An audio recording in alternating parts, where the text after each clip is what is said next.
Firdaus Rahmat, Tomok dan juga Dola.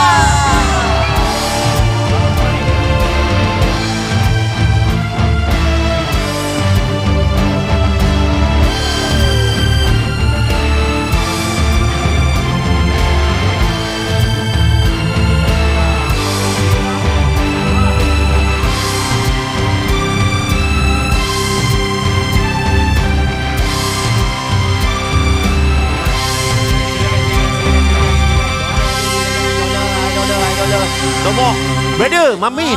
Selamat raya, brother. Sihat baik, alhamdulillah. Selamat raya. Dah cukup pergi belakang Dah jumpa tadi. Firdaus Rahmat, Firdaus Rahmat. Naki. Kita dah terlambat ke? Tak apa. Okey, semua. Kenapa jaket you sama dengan seluar Nabil. Alamak. Better kau kat sini tak, sekejap. dia pakai jaket dia aku. Jaket dan seluar dijual berasingan. Bateri dijual berasingan. Nabil, sila duduk Nabil. Alah, kau ni potong lah. Duduk Baru nak ejas-ejas. Aduh, kau ni kalau lama sangat rasa bahaya. Silakan duduk. Masya Allah. Hai. Okey. Tomok, Adira dengan Firdaus Rahmat. Tomok, Adira, Firdaus Rahmat. Okey, so diorang terlibat dengan Hello Miri. Hello Miri ni apa pula? Cuba cerita sikit, Tomok. Dia macam pre-konsert sebelum konsert 17 hari bulan tu. Konsert free. Waduh. So maksudnya kita nak memanaskan suasana orang-orang Miri tu. So ini adalah antara kita lah yang terlibat nanti, insyaAllah. Wah, so cerita dia sekarang ni, konsert meletup TVS tu, main konsert. So diorang Hello Miri ada konsert sebelum tu lagi. Bagi orang lagi gairah. Jadi Fatah ada nanti di Hello Miri tu? InsyaAllah ada. InsyaAllah ada. Adira, bila Hello Miri Adira? Oh, lawa Adira sekarang. Bukan sekarang. Dulu pun lawa.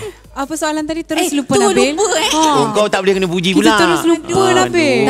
Tarik. 9 hingga 11 Mei. Seminggu sebelum lah. Betul. Okey, kita nak tahu pula untuk Firdaus Rahmat, tempat dekat mana konsert tu? Kita orang akan perform. Kita orang perform juga sebenarnya. Time tu. Bertempat di Permaisuri Imperial City. Oh, ceras. Bukan. Bukan lah, dekat Miri lah.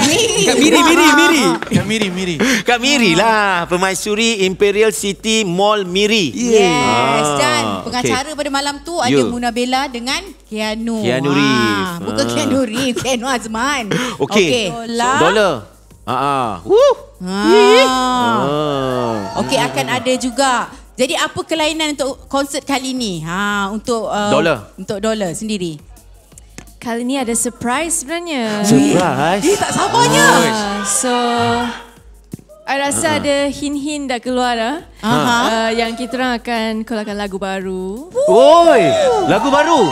Ya, so nantikan. Tapi you guys nak tahu tak? I Dola Brunei dah tak sabar nak tunggu kehadiran you guys dekat sana. Wow, thank you. Dia orang dah packing dah ni. Dah tengah kemas-kemas baju dah. Kemas baju dah. Ya, betul. Okey. Noki perform di konsert mana satu? Pasal banyak konsert ni. Betul. Noki perform yang konsert yang utama. Yang main lah. Yang main lah. Nak bagi tahulah dia yang main. Okey, tolong ini yang main. Gurau-gurau. Tapi nak bagi tahu juga, ini kali pertama korang akan buat konsert di Sarawak, betul? Betul. First time. Noki first time. Noki tak besar. Noki banyak kali. Negara jiran kot. Tapi kalau di Miri sendiri? Miri pun pernah, tapi rasanya kalau time dengan Keklik lah time tu. 2018. Waktu dululah. Tapi untuk Firdaus sendiri, Miri first time juga ke macam mana? Actually saya second time. Second time. Diorang banyak. Tapi saya rasa Naki selalu dekat Miri kan. Naki selalu kat Miri. Orang Miri. Ni nyawa orang Miri ke? Nyawa orang Miri. Memang Miri. Born and raised. Lah, dia orang Miri. Dia ingat macam orang KL tadi dia buat macam tu. Macam saya orang KL. Boleh tukar-tukar bahasa. Jadi Naki dah bawa geng-geng nanti macam boleh lah tunjuk-tunjuk tempat best-best nak pergi nanti. Boleh. I know a good spot untuk lepak untuk bawa semua. Especially dekat Pantai Miri Esplanade. Syari mesti tahu. Orang Sarawak tak? Ya, memang orang Kuching. Video yang korang tengok ni pendek je. Kalau nak tengok panjang, tengok di Astro Go. Bye guys.